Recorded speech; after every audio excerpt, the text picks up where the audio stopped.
Halo, apa kabar pemirsa? Senang sekali berjumpa kembali bersama dengan saya Subki Abdul dalam program Kabar Nusantara, dan sudah hadir di tengah-tengah kami tiga para narasumber kita yang akan membahas terkait dengan bagaimana nih menunggu nasib para tenaga honorer yang kita ketahui pada bulan November 2023 ini.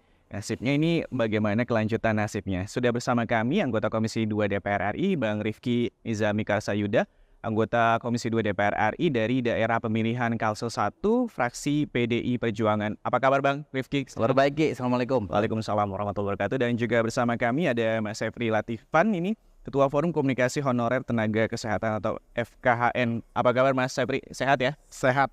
Dan Harus sehat. Alhamdulillah. Dan juga Bu Dewi Puspita, guru honorer di wilayah Bekasi, Provinsi Jawa Barat. Bu Dewi, apa kabar? Alhamdulillah baik. Sebelum kita ke Bang Rifki, kita mau tahu dulu, coba dengerin curhatan dari tenaga honorer dari sisi pendidikan dan juga kesehatan. Silakan Mas Sefri duluan mungkin. Oke, siap.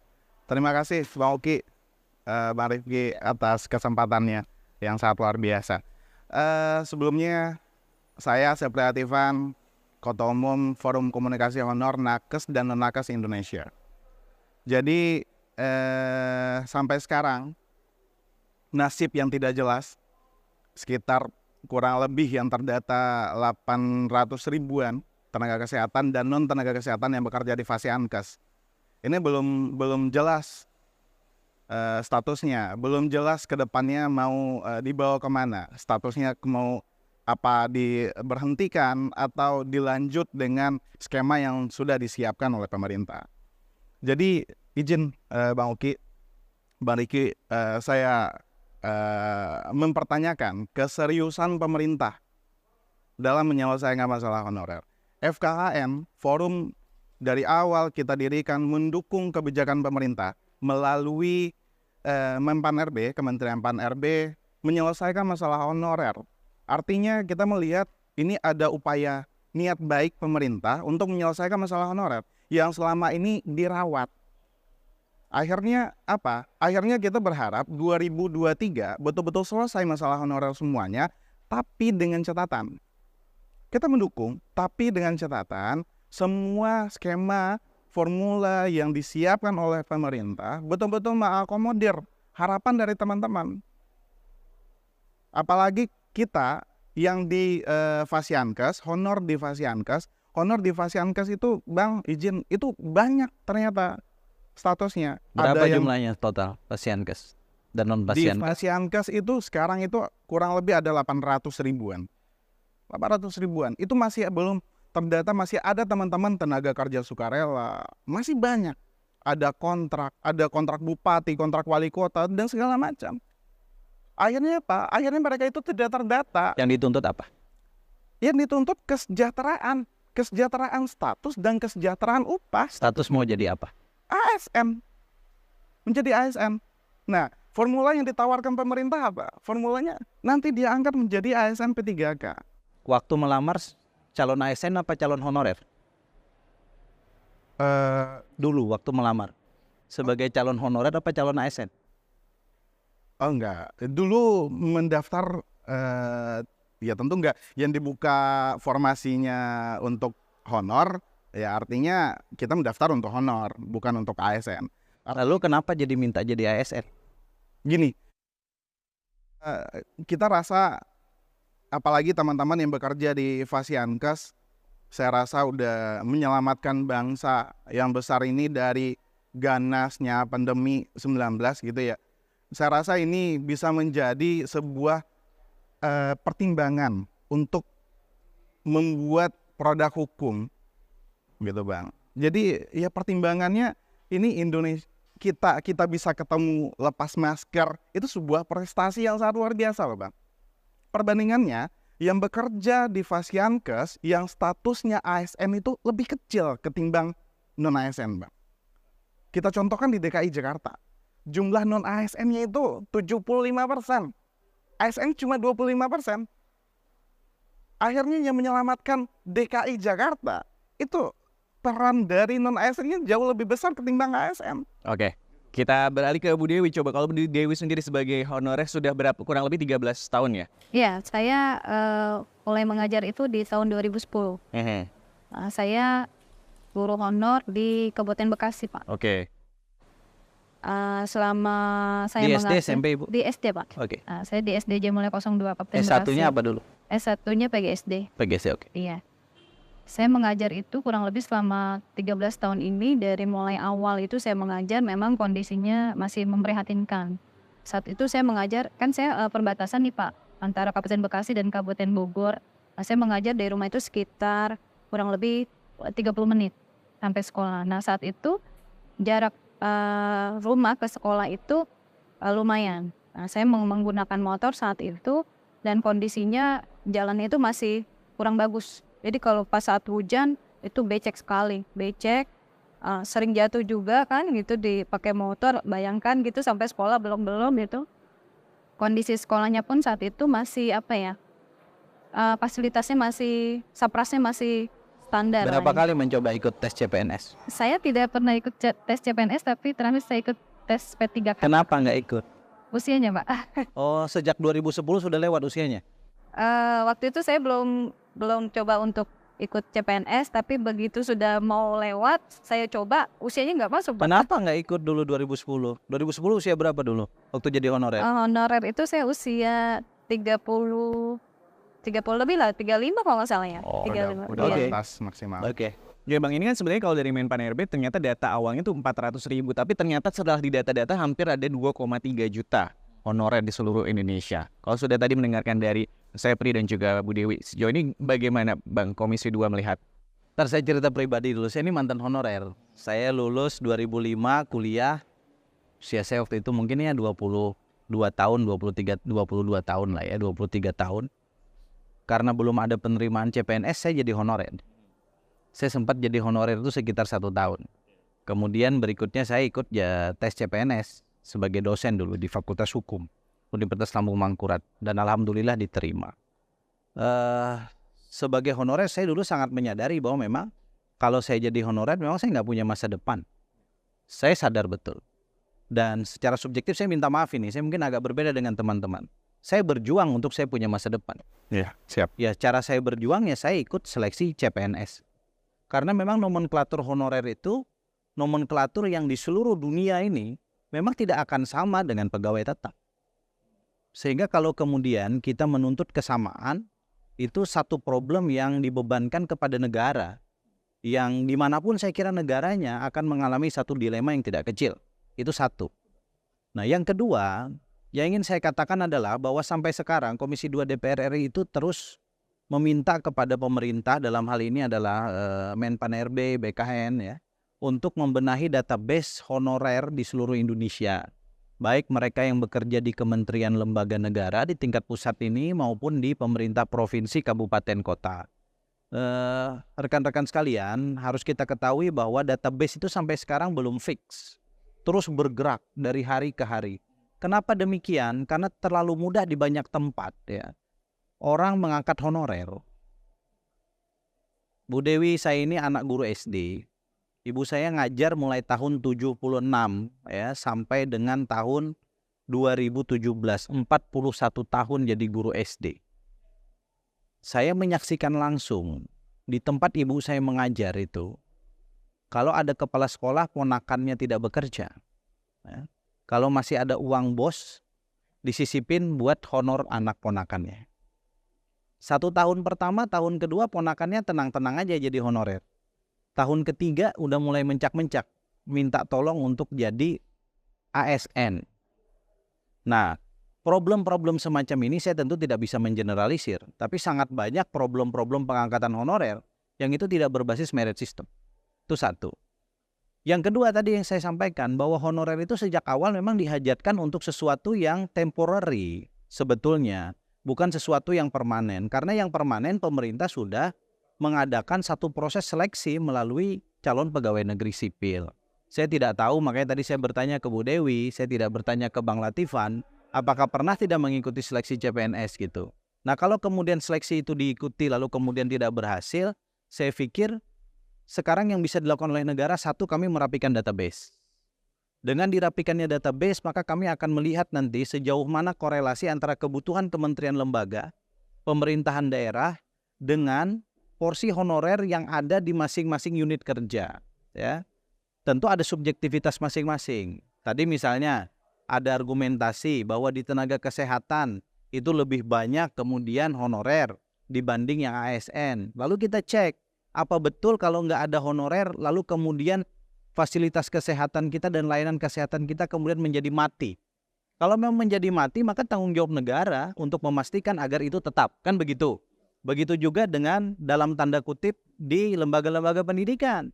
Kita akan cek ini, kebutuhan guru kita berapa. Lalu di dalamnya yang ASN berapa, yang honorer berapa. Kalau honorernya tidak ada, apakah kemudian kegiatan belajar mengajar dan seterusnya itu akan mati atau tidak? Ini semua akan kami cek dengan basis database. Nah, database ini sekarang harus dirapikan dan tidak boleh lagi ada pengangkatan atas nama apapun. Problemnya sekarang adalah kita belum bisa merapikan gitu orang-orang, pejabat-pejabat di tingkat daerah yang sebetulnya tidak memiliki kewenangan untuk mengangkat para honorer, itu untuk kita jadikan honorer. Itu satu. Yang berikutnya, yang ketiga ingin saya katakan adalah bahwa DPR RI dan pemerintah sudah menyepakati bahwa per tanggal 27 November 2023 berdasarkan PP nomor 49 tahun 2018 yang seharusnya tidak ada lagi honorer, itu artinya hanya ada dua pilihan bagi negara, memberhentikan seluruh honorer atau mengangkat honorer. Kami sepakat untuk merevisi PP itu dengan didahului melalui revisi Undang-Undang ASN yang sekarang sedang dibahas di Komisi 2 DPR RI gitu. Sehingga tidak perlu ada kekhawatiran berlebih bahwa nanti per November 2023 Bapak Ibu sekalian tidak memiliki lagi status pekerjaan. Saya pastikan honorer tidak ada satupun yang akan diberhentikan karena PP itu. Karena undang-undang yang kita rubah, PP-nya otomatis akan menyesuaikan dengan undang-undang. Oke, jadi sudah dipastikan tidak ada PHK massal dan juga sudah tadi Bang Rifki juga dari Menpan RB juga memastikan tidak akan ada PHK massal. Seperti apa skema-skema nanti untuk di November 2023 ini tetap di Kabar Nusantara.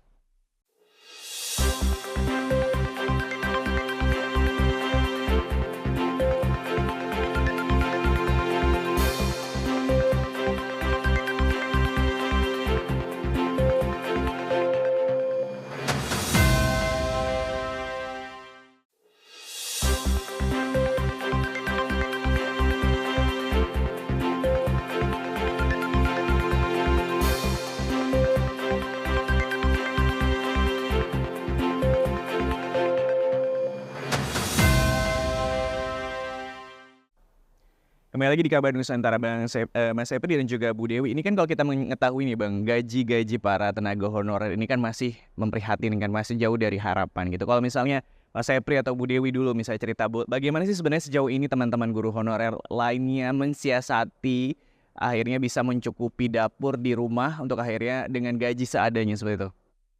Ya, kalau kami ya guru honor itu karena memang ya boleh dibilang gajinya masih sangat minim ya. Itu ada beberapa daerah memang itu standar gajinya memang belum mencukupi kalau menurut saya.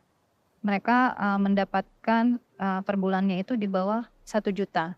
Di bawah 1 juta. Ya, di Itu bawah 1 juta. bahkan di wilayah Bekasi ya yang dekat dengan Jakarta. Iya, banyak sih, masih ada beberapa daerah. Nah, itu menyiasatinya biasanya kami guru-guru honor itu dengan berjualan. Oke. Iya. Berjualan secara online itu ya. Terus ada juga yang Gojek online. Kalau untuk honor laki-laki ya guru laki-laki. Ya apa saja lah yang penting halal ya.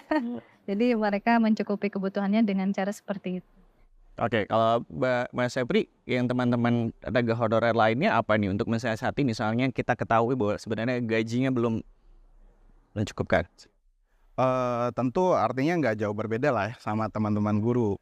Ya artinya apapun akan diusahain ya, yang penting halal ya. Ya contoh kalau kita lihat teman-teman honor di kampung itu mereka pulang kerja harus ke ladang ya, artinya bertani, berkebun. Habis itu ada juga yang tadi Bu Dewi bilang ya ojek online ya, artinya mau nggak mau kalau tidak mencukupi dengan honorer yang tadi Pak Rifki honorer itu ya nggak ada masa depan ya Bang ya.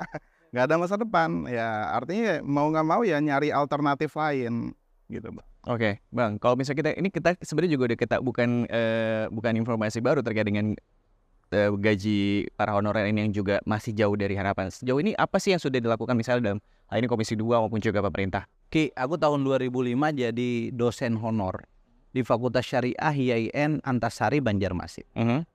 Gajiku 250.000 per semester, bukan per bulan. Ini selama 6 bulan berarti. Oke. Ya. Dan karena itu kemudian membangkitkan kesadaran bagi saya waktu itu. Kalau saya bertahan sebagai honorer, saya nggak bisa. Saya kemudian harus mencari alternatif pekerjaan. Ya saya nasib baik lulus CPNS. Ya. Ya Bu ya. Ya. Tapi banyak teman-teman jujur yang bareng saya honor sampai sekarang masih honor, masih ada. Oke. Masih ada. Saya secara pribadi ya, saya tuh sering memprovokasi, udahlah nggak usah lagi lah. Terutama kita yang laki-laki, ngapain gitu. Kan kasihan, kita kan membutuhkan kepastian masa depan dan seterusnya. Kalau yang perempuan menurut saya kadangkala itu menjadi alternatif untuk mengisi kegiatan dan kemudian mempertahankan eksistensi keilmuan.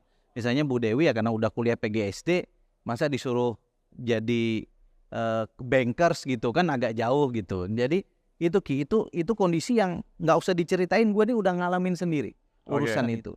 Nah lalu sekarang kalau itu kemudian dibebankan kepada negara, nah negara kemudian harus mencek betul kan tadi seperti yang saya katakan, database-nya, kebutuhannya, dan yang tidak kalah penting adalah dua hal. Satu, keuangan negara.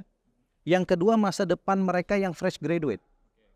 Kalau kita kemudian acceptance hari ini 2,6, kemarin masih 2,3 jumlah honorer Indonesia nih, 2,6 juta orang, itu kita automatically menjadi ASN, atau kalau kawan-kawan justru pengennya kan ASN yang berstatus PNS, itu berarti nanti kita tidak akan menerima CPNS lebih kurang 15 tahun ke depan. Oke, jadi nanti kalau kita nggak nerima CPNS 15 tahun ke depan, nanti Bu Dewi mencak lagi karena anaknya udah sarjana. Anaknya pengen juga jadi PNS. Iya kan? Bang Latifan nanti adeknya yang baru lulus kuliah pengen juga jadi CPNS. Nggak bisa karena kita sudah meng-accept yang ini gitu. Jadi ini dilema yang kemudian harus kita pecahkan, yang kita harus lihat betul-betul. Tapi prinsipnya satu, kalau soal kemanusiaan kita tidak akan berhentikan mereka, itu satu dulu. Oke. Yang kedua, kami berupaya sekarang mencarikan skema setidak-tidaknya P3K. Setidak-tidaknya Bapak Ibu sekalian. Jadi tidak ada juga kami ini keinginan untuk membiarkan masalah ini tidak ada solusinya. Betul. Ini kan masalah yang hampir 10 tahun terakhir dipelihara dan tidak ada solusinya. Jadi Bapak Ibu sekalian yakinlah bahwa pemerintah dan Komisi 2 DPR RI tidak akan membiarkan ini sebagai bom waktu sosial. Oke. Kami ingin selesaikan ini dan ini tahun politik. Kami tidak ingin kemudian membiarkan ini masuk tahun politik tahun depan. Oke. Tapi kalau misalnya kita melihat ini kan sejauh ini ada kebijakan yang disampaikan oleh Menpan RB terkait dengan P3K part-time. Bagaimana tuh Bang? Apakah sudah juga dikonsultasikan bersama dengan Komisi 2? Ada dua istilah di Undang-Undang RUU yang baru ini. Ada P3K penuh waktu, ada P3K paruh waktu. Paruh waktu itu kira-kira yang dulunya pengen jadi outsourcing lah. Kan kira-kira gitu. Mohon maaf ini kawan-kawan yang selama ini membantu di kementerian lembaga, di pemerintahan daerah, termasuk di SD, SMP, SMA, tenaga kebersihan, misalnya driver, supir gitu. Kan mereka dulu konsep kita outsourcing. Kalau outsourcing kan berarti tidak ada korelasi langsung dengan negara kan, dengan pemerintah. Nah, kita tawarkan nanti tetap P3K paruh waktu. P3K itu artinya kan pegawai pemerintah dengan perjanjian khusus atau perjanjian kerja. Artinya mereka juga memiliki kepastian bahwa mereka itu adalah bagian dari pemerintah itu. Nah kalau yang penuh waktu sebagaimana P3K yang kita pahami sekarang. Itu yang pertama. Yang kedua, terminologi P3K penuh waktu itu nanti mirip PNS. Dia akan mendapatkan pensiun. Kemudian perjanjiannya tidak 1 tahunan. Tapi kita akan bikin minimal 5 tahunan gitu. Sehingga ada rasa kemanusiaan yang begitu kuat. Kenapa per 5 tahunan? Agar kita juga bisa evaluasi. Kenapa perlu evaluasi? Karena nasib adik-adik kita yang fresh graduate juga pengen masuk ke sini. Ke birokrasi gitu loh. Jadi Bang Latifan mohon maaf kalau kayak Bang Latifan, Bu Dewi dari muka aja kelihatan profesional. Tapi banyak juga teman-teman Bang Latifan dan Bu Dewi yang karena honorer lalu bekerja asal-asalan. Yang karena gua kan cuman honorer, ngapain gua kerja dengan penuh kedisiplinan dan seterusnya. Nah, ini kan harus kita evaluasi. Nah, evaluasi itu penting agar juga memberi ruang bagi yang lain. Saya kira itu. Oke. Tapi kalau misalnya Mas Latifan dan juga Bu Dewi sejauh ini melihat keseriusan dari pemerintah bagaimana? Iya, kalau saya melihat keseriusan pemerintah ya masih karena belum terbuka ruang yang cukup lebar ya Bang ya antara Yang jelas kalau mau jadi langsung PNS nggak bisa. bukan artinya gini Bang, artinya gini, setiap ini yang bermasalah satu keluarga tapi yang menyelesaikan orang lain gitu Pak. Artinya gini, analogi saya tadi, kita pengen sebagai objek ini dilibatkan dalam pembahasan Kita libatin, tapi orangnya bukan Bang Latifan. Iya, Jadi makanya gini, akhirnya informasinya nggak sampai- organisasi seperti Bang Latifan ini ada ratusan. Iya, benar. Bos.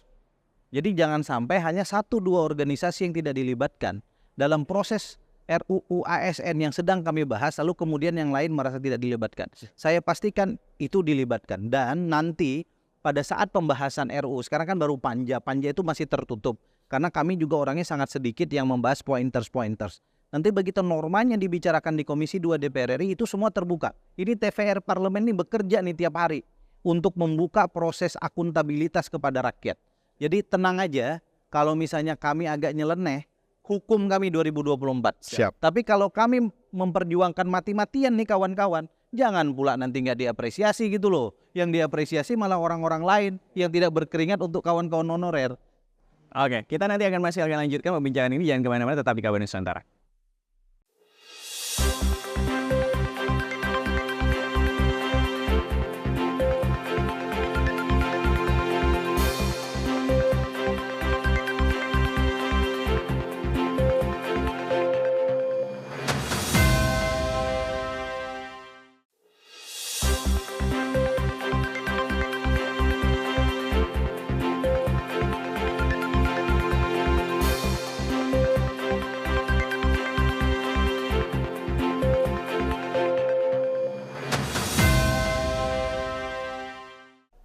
Terima kasih Anda masih menyaksikan Kabar Nusantara. Bu Dewi, kalau dari Bu Dewi sendiri sebagai tenaga honorer guru gitu, sejauh ini bagaimana melihat keseriusan pemerintah dan khususnya dalam hal ini juga DPR Komisi 2? Sebetulnya kami senang waktu saat ada pengumuman janji Mas Menteri bahwa akan mengangkat 1 juta guru P3K ya. Saat itu kami juga mengikuti program tersebut ya P3K. Tapi sayangnya pada pengumuman di Maret itu ya, di 2023 ini kami sebagian ada yang dibatalkan. Oke. Jadi 3.043 guru dibatalkan formasinya. Nah itu buat kami keseriusan pemerintah itu seperti apa. Sedangkan kami untuk mencapai P1 passing grade itu sudah berusaha mati-matian kalau menurut kami ya. Jadi kami kecewa sebanyak 3.043 dibatalkan penempatan. Itulah yang membuat kami sampai saat ini masih bingung nasib kami nantinya akan seperti apa. Itu karena dibatalkan. Tapi setelah pembatalan di tanggal 3 Maret itu ada press release dari Kemendikbud bahwa 3043 pembatalan itu P1 dibatalkan itu tidak jadi dibatalkan. Oke. Dan masuk pada P1 tanpa penempatan.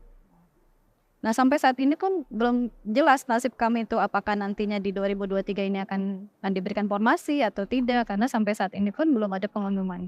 Oke, jadi Bu Dewi ini termasuk salah satu guru yang sebenarnya Yang sudah dibatalkan. lolos P3K, Bang Rifki, tapi dibatalkan seperti itu oleh Kemendikbud. Ada misalnya ketidakjelasan status berarti sejauh ini, dan juga misalnya ada perubahan-perubahan yang dilakukan kebijakan oleh Kementerian Pendidikan dalam hal ini. Bagaimana Bang?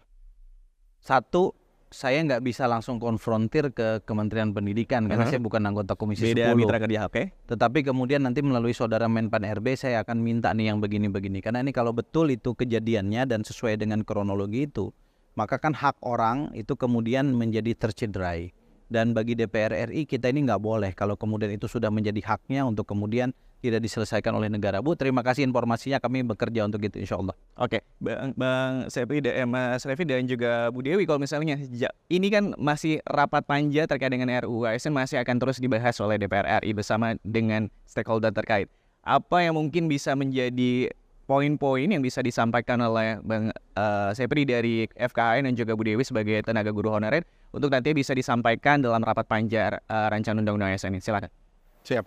Yang pasti harapan kita, aspirasi yang sampai tadi pagi aja masih kita tampung di FKHN, ya mereka punya harapan yang sangat luar biasa agar apa yang harapan mereka ini terakomodir dengan adanya perubahan undang-undang ASN. Oke, kalau dari Bu Dewi? Kalau kami, saya mewakili guru-guru honor senusantara ya, ribuan guru honor. Harapan kami adalah memohon pemerintah untuk mensejahterakan guru honor ya, terutama guru honor. Mungkin kalau PNS sih sudah jelas ya gajinya ya, kalau guru honor kan masih seperti itu yang tadi saya sampaikan, gajinya masih di bawah standar. Nah, yang kedua itu tolong mohon untuk status kami itu dari guru honor minimal bisa menjadi P3K atau CPNS atau PNS atau statusnya berubah menjadi itu. Oke. Ya, Bang Rifki, ini kan rapat masih akan terus berlangsung dan diharapkan akan selesai di masa sidang kapan? Maksimal masa sidang depan. Oke. Jadi masa sidang ini kami menyelesaikan di panja, lalu nanti setelah reses dia akan berproses ke AKD yang ditunjuk. Kemungkinan besar tentu adalah Komisi 2, bisa juga nanti akan meningkat prosesnya di balik langsung. Karena bukan hanya melibatkan kepegawaian kan dalam arti teknis, tapi juga hampir semua komisi berkepentingan ini. Karena banyak sekali honorer di mitra kerja komisi-komisi yang lain, dan kami pastikan insya Allah sebelum bulan September atau Oktober insya Allah undang-undangnya kita sahkan. Oke, dan juga pastinya pemirsa ini sekali lagi dipastikan bahwa Komisi 2 memastikan tidak akan ada PHK massal untuk para tenaga honorer. Jadi kita tunggu saja bagaimana nanti hasil dari rancangan undang-undang ASN yang sedang dibahas oleh Komisi 2 bersama dengan stakeholder terkait. Terima kasih sekali lagi Bang Rifki Nizami Kasayuda, anggota Komisi 2 DPR RI dari Dapil Kalsel 1 dari fraksi PDI Perjuangan, dan juga Bang Sefri Latifan dari Ketua Forum Komunikasi Honorer Tenaga Kesehatan, dan juga Ibu Dewi Puspita, Guru Honorer. Saya Suki Abdul beserta seluruh kerabat kerja yang bertugas mengucapkan terima kasih atas perhatian Anda. Wassalam.